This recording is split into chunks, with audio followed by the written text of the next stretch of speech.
Ça marche?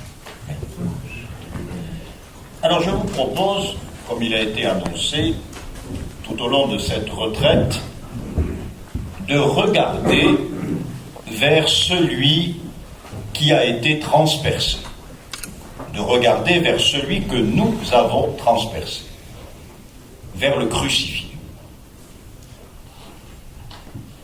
Le regarder d'abord pour essayer de comprendre ce que saint Paul appelle la parole de la croix, ce que Dieu a voulu nous dire à travers ce mystère de la crucifixion du Seigneur Jésus.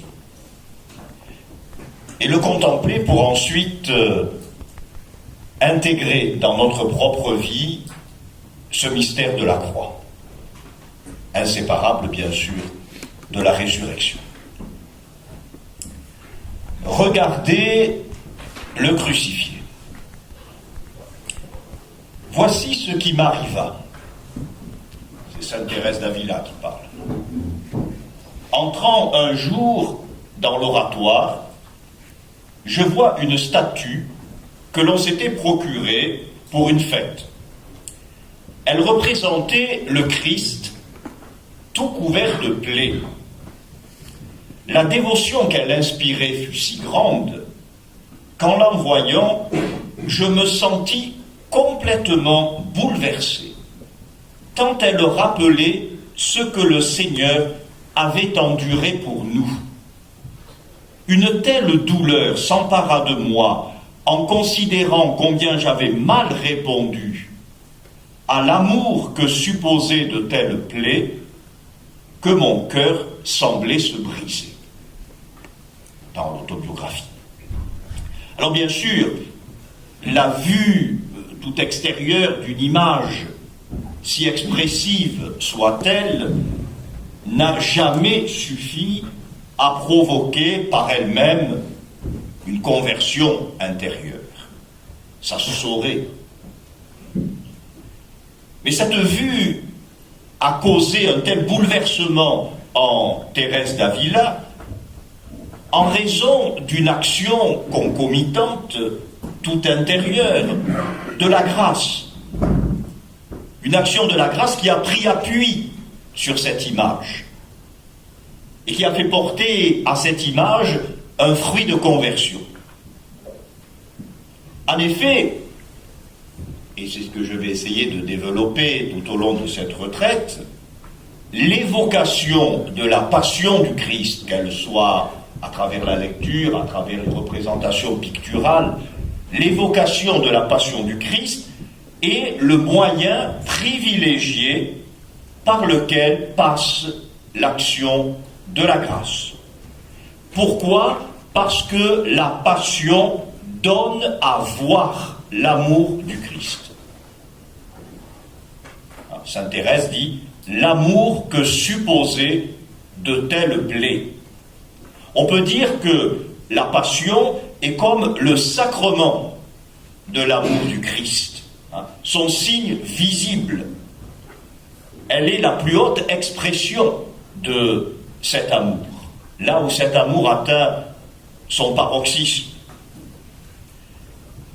Il y a un lien intime entre le mystère de la passion et l'amour du Christ, pour nous, pour moi. Alors ce lien entre la passion et l'amour a été bien mis en valeur par saint Paul. C'est le titre que je donnerai volontiers à cette retraite, Galates chapitre 2 verset 20. Ma vie présente dans la chair, dit saint Paul, je la vis dans la foi au Fils de Dieu, qui m'a aimé et s'est livré pour moi. Il m'a aimé et c'est pourquoi il s'est livré pour moi. Donc la passion, en tant qu'elle est un acte volontaire, libre du Christ, il s'est livré. La passion est la manifestation suprême de cet amour pour chacun de nous. Il m'a aimé, c'est pourquoi il s'est livré pour moi. ce lien de cause à effet, si je puis dire, est très présent dans l'Écriture. Vous voyez par exemple, dans l'Apocalypse, au chapitre 1, il nous a aimés et nous a lavés de nos péchés par son sang. Il nous a aimés, voilà la cause, la conséquence, il nous a lavés par son sang. Donc la passion apparaît comme la déclaration d'amour, en quelque sorte, de Jésus-Christ. Le don qu'il fait de sa propre vie en vue de notre salut, c'est-à-dire en vue de notre propre vie. Il donne sa vie pour que nous ayons la vie. Eh bien, le don de sa vie est la conséquence, le signe de cet amour qui brûle au cœur du Christ. Il n'y a pas de plus grand amour que de donner sa vie pour ses amis. Et vous savez comment commence le grand récit de la Passion chez Saint Jean. Comme il avait aimé les siens qui étaient dans le monde, il les aima jusqu'à la fin. Donc cet amour du Christ jusqu'à la fin est lui-même, cet amour qui est signifié par la Passion, est lui-même le signe d'un autre amour. D'un amour que j'oserais presque dire encore plus fondamental. L'amour du Christ jusqu'à la fin est le signe du trop grand amour du Père. Et le signe du mystère du Dieu qui est agapé, qui est amour. Et de ce Dieu qui est amour, la rédemption est le chef-d'œuvre. Dieu, dit saint Paul dans l'Épître aux Éphésiens, Dieu qui est riche en miséricorde, à cause du grand amour, la Vulgate dit à cause du trop grand amour, propter nimiam caritatem, à cause de l'amour dont il nous a aimés, alors que nous étions morts par suite de nos fautes. Il nous a fait revivre avec le Christ, mystère de la rédemption.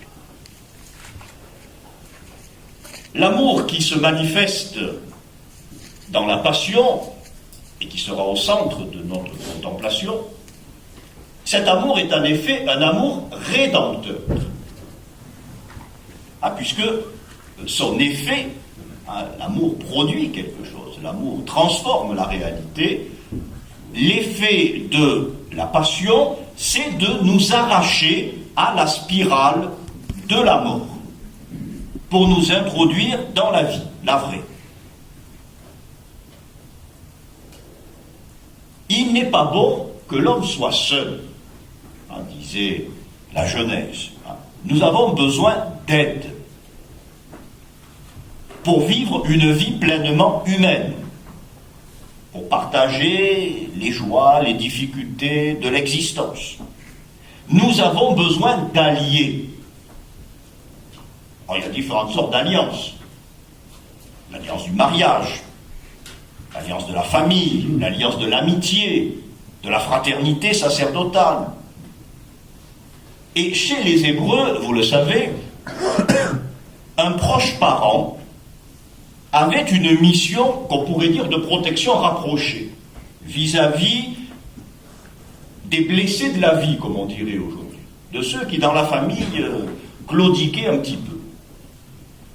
Ce bonhomme, c'est celui qu'on appelle le Goël. Je réveille de vieux souvenirs, mais je les réveille. Alors, ce Goël, qui va devenir le Rédempteur, ce Goël, c'est d'abord le vengeur du sang. Celui qui ne laisse pas tomber dans l'oubli celui qui a été éliminé de la terre des hommes. Il ne faut pas que quelqu'un qui a été injustement éliminé disparaisse dans l'oubli. C'est le même principe que la loi du Lévirat. Il faut que quelqu'un suscite une descendance, et bien là, il faut que quelqu'un venge le sang, pour que la terre ne le recouvre pas et qu'on n'en parle plus. Mais enfin, le Goël a d'autres missions. Il a pour mission de protéger les vivants, pas simplement ceux qui sont morts, mais de protéger les vivants qui sont en difficulté. Alors, par exemple, je ne vais pas tout énumérer, mais il doit racheter le parent qui a été contraint de se vendre en esclavage, pour dette. Voyez Lévitique, chapitre 25. Il doit surtout défendre les droits de la veuve. La veuve n'a pas de sécurité sociale en Israël, c'est celle qui est totalement démunie. Personne pour la défendre. Pas d'enfant, pas de mari. Il faut que quelqu'un la prenne en charge.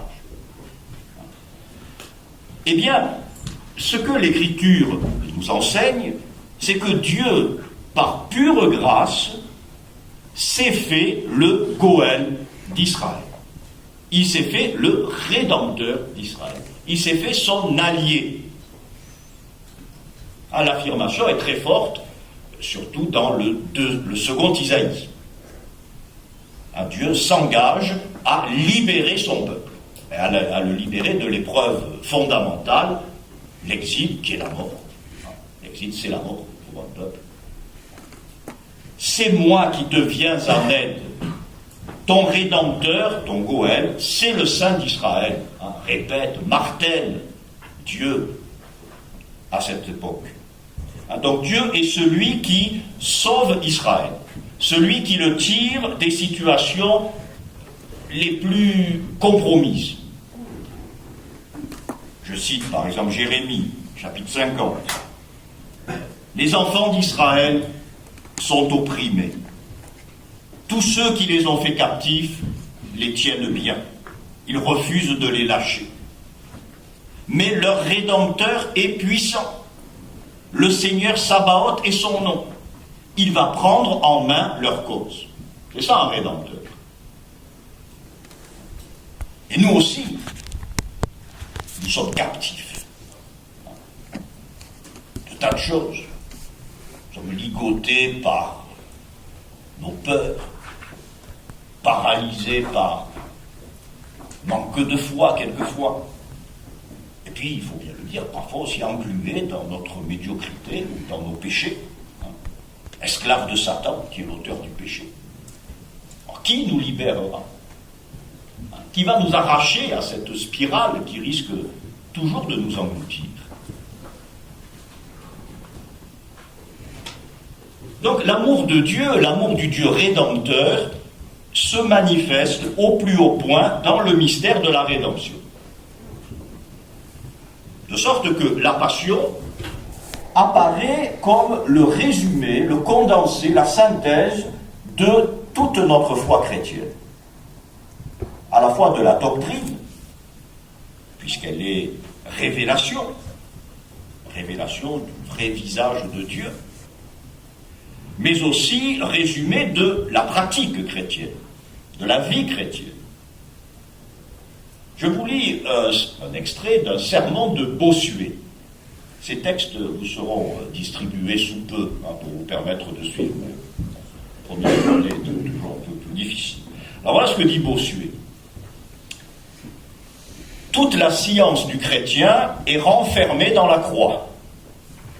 En effet, il est véritable que la sagesse divine ne s'est jamais montrée plus à découvert à ceux à qui la foi a donné des yeux que dans le mystère de la croix.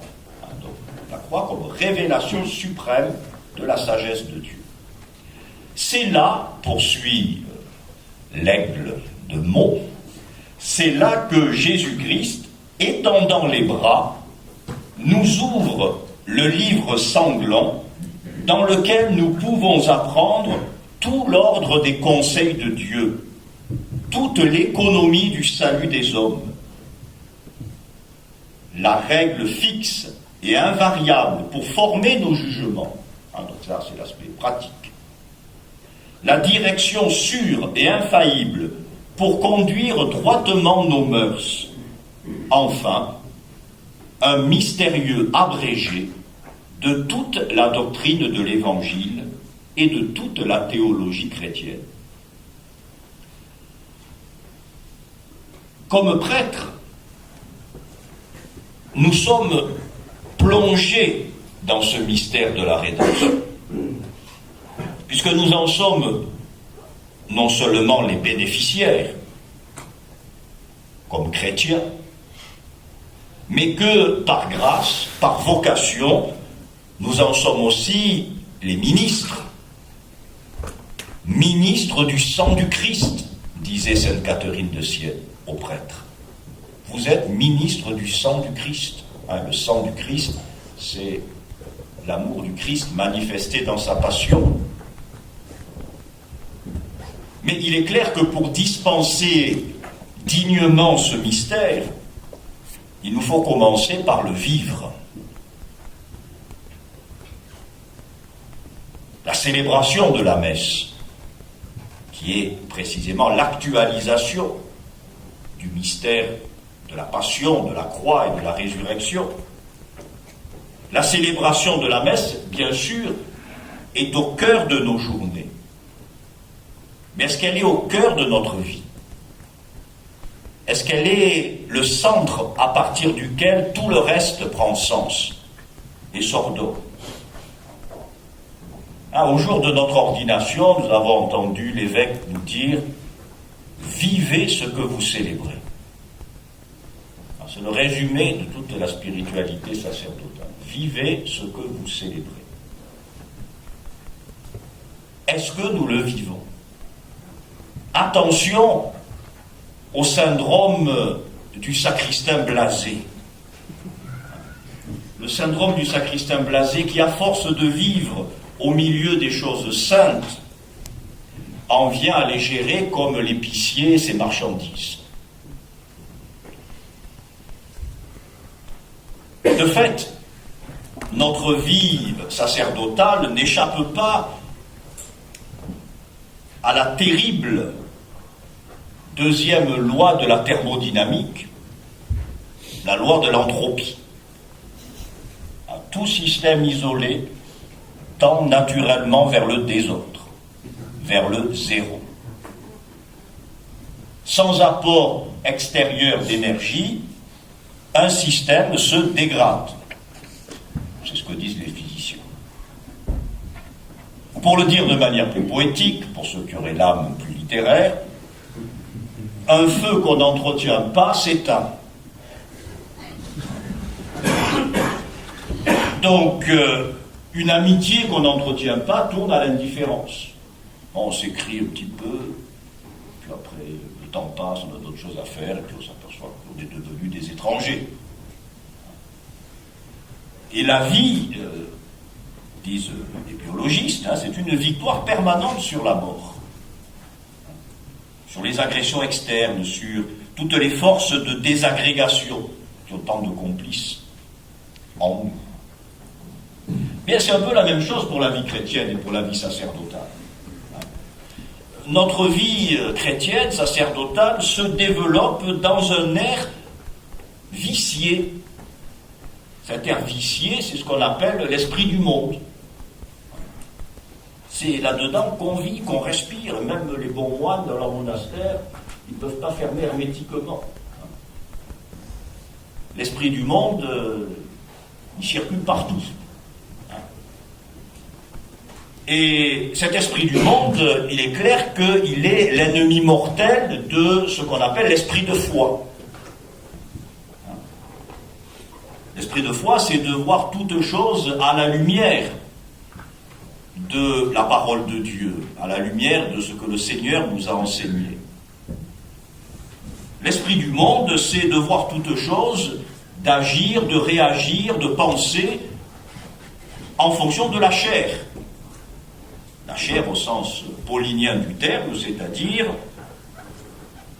l'homme laissé à lui-même, à ses petites ressources, à sa petite jugeote. Autant dire que l'esprit du monde va nous faire vivre au ras des pâquerettes, dans le meilleur des cas. En tout cas, l'esprit du monde nous fait vivre comme si Dieu, en tout cas le Dieu vivant, n'existait pas, ou comme s'il était une option, ou comme s'il était un élément secondaire dans la vie. Et quand l'esprit du monde commence à répandre en nous ces métastases, si je puis dire, on va se laisser obnubiler parce que saint Luc appelle à plusieurs reprises dans l'Évangile les soucis du monde. souci du monde, ce sont ces épines, ces ronces dont parle la parabole du semeur, qui viennent étouffer le bon grain, qui viennent l'empêcher de germer, de porter tout son fruit. Alors on va s'inquiéter, on s'inquiète, on s'agite, comme Marthe, pour beaucoup de choses. Pour beaucoup de choses qui, sur le coup, nous paraissent absolument vitales. Il nous semble que le monde va s'écrouler si telle ou telle chose n'est pas faite. On va se passionner pour des futilités. Toutes les petites mesquineries de la vie commune, etc. Quand on vit à plusieurs, il y a toujours des petits problèmes de cohabitation. Et ça va prendre des proportions énormes, sans se rendre compte qu'on vit ensemble pour le Christ. Et puis on va devenir ultra sensible, quand on a perdu un petit peu cet esprit de foi, on devient ultra sensible à ces petits problèmes personnels, ces petits problèmes de santé. On se tâte. Aujourd'hui ça va, hier ça allait pas, j'ai grossi, j'ai blanchi. J'observe. On peut aussi, et avec les meilleurs prétextes du monde, et là le ministère sacerdotal n'est pas épargné, on peut aussi surinvestir dans l'activité. Alors, évidemment, c'est assez différencié selon les régions desquelles on provient, mais le fait, ça existe. Il y a des gens qui surinvestissent dans l'activité,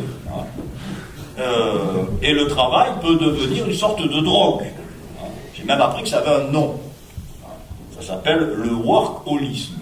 De même qu'il y a l'alcoolisme, qui est la dépendance à l'alcool, il y a le workaholisme, qui est la dépendance au travail. Vous avez remarqué que ce n'est pas une racine corse, c'est une racine anglaise, mais ça existe.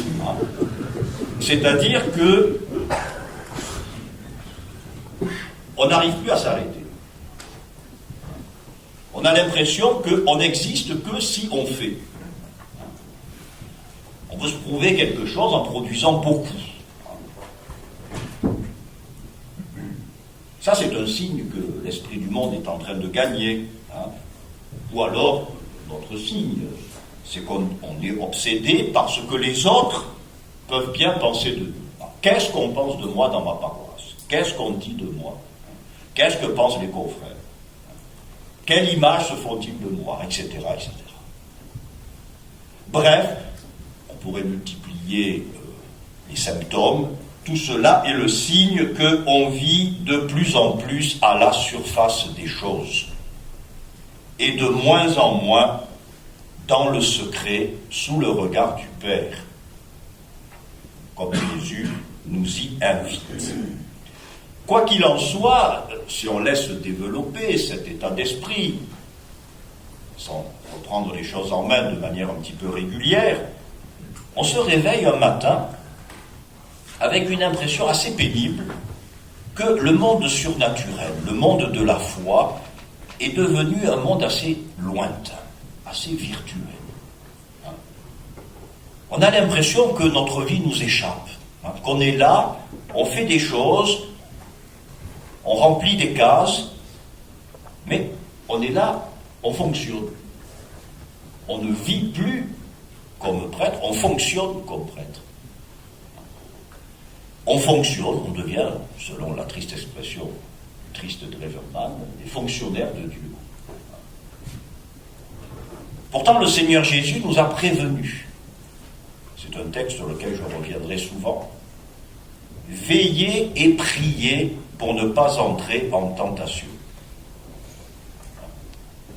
Si on n'est pas dans un climat d'attention à la présence de Dieu, dans un climat de prière, tôt ou tard, la tentation l'emporte. On n'a plus les ressources pour faire face à la tentation. On n'a plus, si je puis dire, le réflexe spirituel de se tenir dans la présence de Dieu. Si on laisse se creuser la distance entre le Christ et nous, comme ce fut le cas, j'y reviendrai, pour Saint Pierre dans la nuit du jeudi saint, il suivait de loin.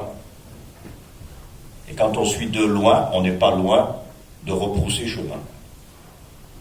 Et donc si on n'a pas ce souci de suivre de près, alors nous serons désarmés lorsque viendra l'épreuve, et elle viendra.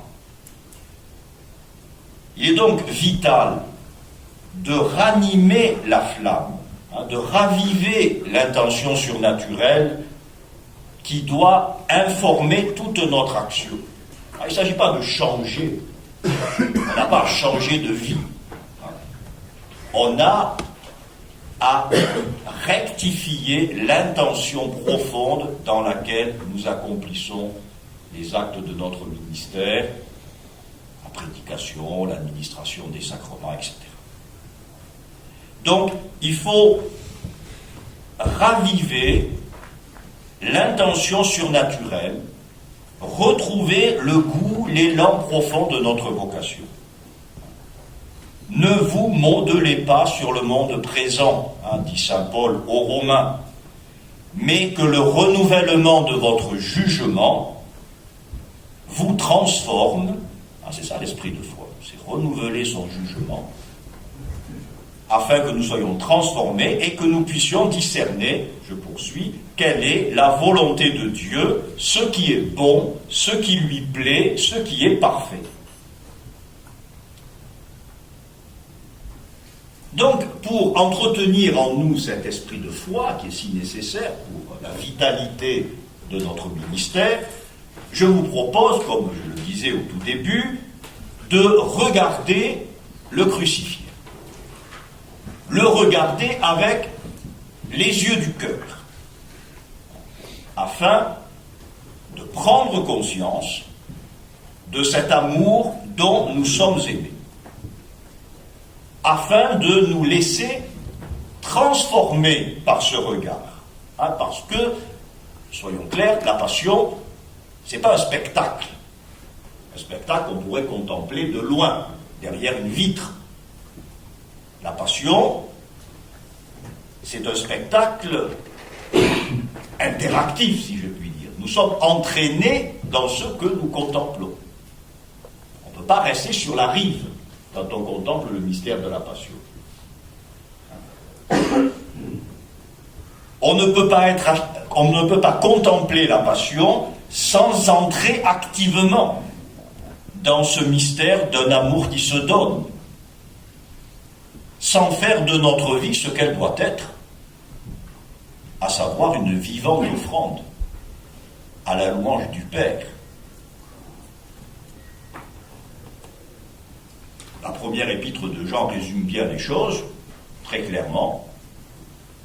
À ceci nous avons connu l'amour, celui-là a donné sa vie pour nous, contemplation de la passion, et nous devons, nous aussi, donner notre vie pour nos frères. La contemplation de la passion débouche nécessairement sur le don de notre propre vie. Suivez, dit saint Paul, la voie de l'amour, à l'exemple du Christ, qui vous a aimé et s'est livré pour vous, s'offrant à Dieu en sacrifice d'agréable odeur. C'est ce qu'avait bien compris, par exemple, on pourrait multiplier les exemples, la bienheureuse Élisabeth de la Trinité. Dans une lettre qu'elle écrit à une amie, elle résume la vocation de la carmélite, mais en fait elle résume la vocation chrétienne. Voilà ce qu'elle dit. Une carmélite, c'est une âme qui a regardé le crucifié, qui l'a vu s'offrant comme victime à son Père pour les âmes, et qui, se recueillant sous cette grande vision de la charité du Christ, a compris la passion d'amour de son âme et a voulu se donner ensuite comme lui. On voit bien les deux étapes. Se recueillir dans la contemplation du mystère de la passion, en ce que la passion révèle, et ensuite entrer soi-même, chacun à sa manière, dans ce que la passion nous enseigne. Ce qui m'amène à préciser quelque peu le genre de cette retraite. Il y a deux manières complémentaires pour former un bon musicien. Un domaine dans lequel je ne suis pas expert, mais en gros, il me semble que c'est juste. La première manière de former un bon musicien, c'est de lui donner à écouter les chefs-d'œuvre de la musique. Une sorte d'imprégnation qui se fait. Ou bien, la deuxième méthode, c'est de s'asseoir à côté du candidat et de le guider pas à pas dans ses exercices. Eh bien, c'est un peu la même chose pour la vie spirituelle. Il y a deux types de retraite. Vous mettrez le titre que vous souhaitez sous chacun de ces deux titres. Il y a un type de retraite bien développé dans certains ordres religieux, très méthodique, qui vous explique à quelle heure il faut faire telle chose, comment il faut procéder, etc. Quel jour il faut prendre telle décision. Bon. C'est excellent, hein. Donc c'est vrai que certains ont le charisme pour accompagner pas à pas la démarche de conversion du retraitant et de proposer des instructions essentiellement pratiques. Alors ça, c'est pas mon charisme. Voilà. Donc vous avez invité un théologien spéculatif, vous allez en payer le prix. Voilà. Moi, je me propose plutôt de vous faire voir de belles choses. Il y a des choses qui sont belles quand on contemple les mystères de notre foi. Et c'est cette beauté qui nous transforme. L'insondable richesse du Christ. Donc, je vous propose de contempler le mystère de la passion sous la forme d'une sorte d'une lectio divina, comment toute l'Écriture nous parle de la passion du Christ et nous aide à l'approfondir, et puis aussi sous la forme d'un approfondissement théologique que je mènerai à l'école spécialement de saint Thomas d'Aquin et de son enseignement sur la passion dans la Tertia Pars de la somme de théologie. Parce que j'ai la conviction que contempler le mystère, c'est fécond en soi. Ça ne peut pas ne pas rejaillir sur notre manière d'être, de regarder le Christ. Alors évidemment, tout genre littéraire a ses risques. Le risque des retraites très méthodiques, c'est un petit peu l'étroitesse quelquefois, où c'est un peu au ras des pâquerettes. Le risque des retraites plus spéculatives et contemplatives, c'est ça plane. J'ai pris le risque de planer déjà hier avec la petite loi de voiture, mais j'espère que vous saurez vous-même revenir un petit peu, retomber sur vos pieds. En fait, en contemplant la passion, comme nous allons le faire, nous allons mettre nos pas dans ce dessein. Parce que la passion, la méditation de la passion de Jésus, c'est depuis longtemps, pour ne pas dire depuis toujours, le chemin par lequel les chrétiens réactivent leur certitude d'être aimés de Dieu. C'est en contemplant la passion du Christ que les saints apprennent à remodeler leur vie à l'image du Christ. On pourrait citer une multitude d'exemples, j'en cite qu'un pour l'instant. Quelqu'un qui était connaisseur en la matière, saint Paul de la Croix, qui est peu connu en France. C'est tout à fait dommage, c'est un très grand mystique, le fondateur des passionnistes. Il est excellent, dit-il, dans une lettre qu'il adresse à un de ses confrères, il est excellent et très sain d'avoir la passion du Seigneur présente à l'esprit et de la méditer. Car c'est par là que l'on parvient à l'union avec Dieu. C'est dans cette école sainte qu'on apprend la vraie sagesse. C'est là, en effet, que tous les saints l'ont apprise. Cela dit, quand on regarde un petit peu l'histoire de la spiritualité chrétienne, la dévotion à la passion est présente dès le début. Il suffit de lire les lettres de saint Ignace d'Antioche. sa méditation sur le Christ crucifié, pour s'en rendre compte. Mais de fait, la dévotion à la Passion s'est surtout développée de manière plus systématique au Moyen Âge.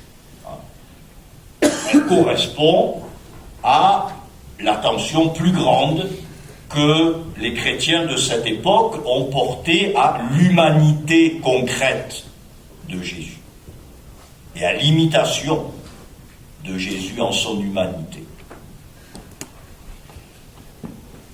Dans le sermon 43 sur le Cantique des Cantiques, Saint Bernard nous a laissé un témoignage tout à fait poignant de sa propre dévotion à la Passion du Christ. Donc il commente le verset « Mon bien-aimé est pour moi comme un bouquet de myrrhe qui demeure entre mes seins ». Cantique 1, 12. La myrrhe, c'est bien connu, est une plante amère. Elle est le symbole des souffrances du Christ dans sa passion. Vous voyez le présent que les mages offrent au Seigneur. Les saints de la bien-aimée représentent pour Saint Bernard l'un les joies, l'autre les souffrances de cette vie. Donc les deux aspects de toute existence humaine. On a des moments de joie et on a des moments d'abattement, de tristesse. Et donc la bien-aimée exhorte son auditeur à garder toujours présente la passion du Christ, à la fois dans les moments de joie et dans les moments de peine. Alors voilà le texte de Saint Bernard. Vous l'aurez, vous pourrez le méditer. La bien-aimée veut avoir son bien-aimé au milieu de ses seins pour que sa protection la garde contre un double péril. Ah, quel est ce double péril? L'orgueil et l'exaltation dans les moments de joie, l'abattement dans les moments de tristesse. Ah, ça me fait penser à un hymne que l'on chante pour les vêpres, vêpres du jeudi, que nul ne soit écrasé par son péché, ni élevé par son orgueil, que l'esprit abattu ne s'effondre pas, et que l'esprit hautain ne tombe pas. Je reviens à Saint Bernard. Toi aussi, donc il s'adresse à ses confrères, si tu es sage, tu imiteras la prudence de la bien-aimée. Tu ne permettras pas que soit enlevé un seul instant de ton cœur ce précieux bouquet de myrrhe. Toujours tu garderas en mémoire et rumineras dans une méditation assidue toutes les amertumes que le Christ a endurées pour toi. Quant à moi, dès le début de ma vie monastique, Saint Bernard passe une sorte de confession, sachant bien tous les mérites qui me manquaient, j'ai pris soin de lier pour moi ce bouquet et de le placer entre mes seins. Ce bouquet, voilà ce qui me relève dans mes échecs. Voilà ce qui me modère dans mes succès. Voilà ce qui m'offre un guide sûr pour m'avancer sur la voie royale entre les joies et les tristesses de la vie présente. C'est pourquoi tout cela vient si souvent dans ma bouche, vous le savez, et c'est toujours dans mon cœur, Dieu le sait. Voilà ce qui vient habituellement sous ma plume. Voilà ma philosophie la plus sublime ici-bas. Connaître Jésus et Jésus crucifié. Saint Thomas d'Aquin s'est appliqué à donner à cette dévotion à la passion, qui allait croissant dans la période médiévale, s'est appliqué à lui donner toute sa profondeur théologique. Par exemple, il a prêché sur la passion lorsqu'il a commenté le symbole des apôtres, probablement à Naples, pendant le carême 1273, donc tout à fait à la fin de sa vie. Puisque c'est uniquement quand il a été de retour à Naples que saint Thomas, qui n'avait absolument pas le don des langues, et était incapable de parler ni de prêcher en français, a pu enfin prêcher dans la langue qu'il comprenait, à savoir le napolitain. Et donc il a donné toute une série de prédications assez populaires. Alors voilà le plan de son sermon. Et ce plan est extrêmement éclairant et il va nous aider pour structurer notre retraite. Quelle nécessité y avait-il, demande le prédicateur, quelle nécessité, c'est-à-dire quelle raison d'être, quelle nécessité y avait-il à ce que le Verbe de Dieu souffrit pour nous? C'était très nécessaire. Et nous pouvons donner deux raisons. Les souffrances du Christ, en effet, étaient nécessaires, premièrement, comme remède à nos péchés, et deuxièmement, comme modèle de nos actions.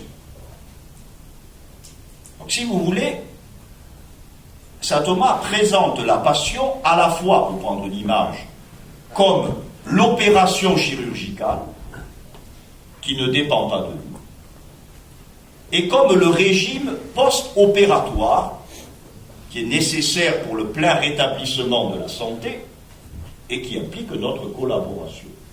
Le salut, le Christ l'a accompli seul. Plusieurs textes où on voit bien que j'étais seul pour fouler au pressoir. Le Christ était seul pour offrir sa vie sur la croix. On verra la proximité de la Vierge Marie, bien entendu. Donc ça, la passion comme remède à nos péchés, c'est l'opération du Christ. Mais ensuite, une fois que la grâce du pardon des péchés nous a été communiquée, il nous appartient de l'entretenir, et la passion devient le modèle de la manière dont nous collaborons à l'action du Christ, en participant à notre tour, on verra comment, à la passion. Donc, d'une part, la passion nous libère gratuitement du péché et de la mort, ça c'est le mystère de la rédemption, accompli une fois pour toutes par le Christ. Et d'autre part, la passion reste un modèle permanent pour vivre en racheté, pour vivre en homme sauvé. Vous voyez la première épître de Pierre, chapitre 2. Le Christ a souffert pour vous, vous laissant un modèle afin que vous suiviez ses traces. Je poursuis ma lecture du sermon de saint Thomas. La passion du Christ, dit saint Augustin, suffit à nous instruire complètement de la manière dont il nous faut vivre. Quiconque veut mener la vie parfaite n'a rien d'autre à faire que de mépriser ce que Jésus a méprisé sur la croix et que de désirer ce que Jésus a désiré sur la croix. Il n'est pas en effet un seul exemple de vertu que ne nous donne la croix de Jésus.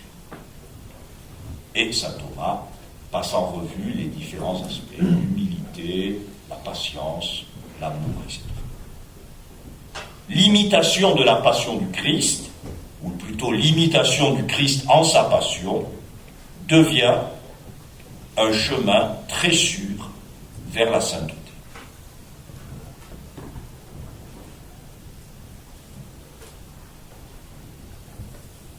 Notre secours est dans le nom du Seigneur. Qui a fait le ciel et la terre.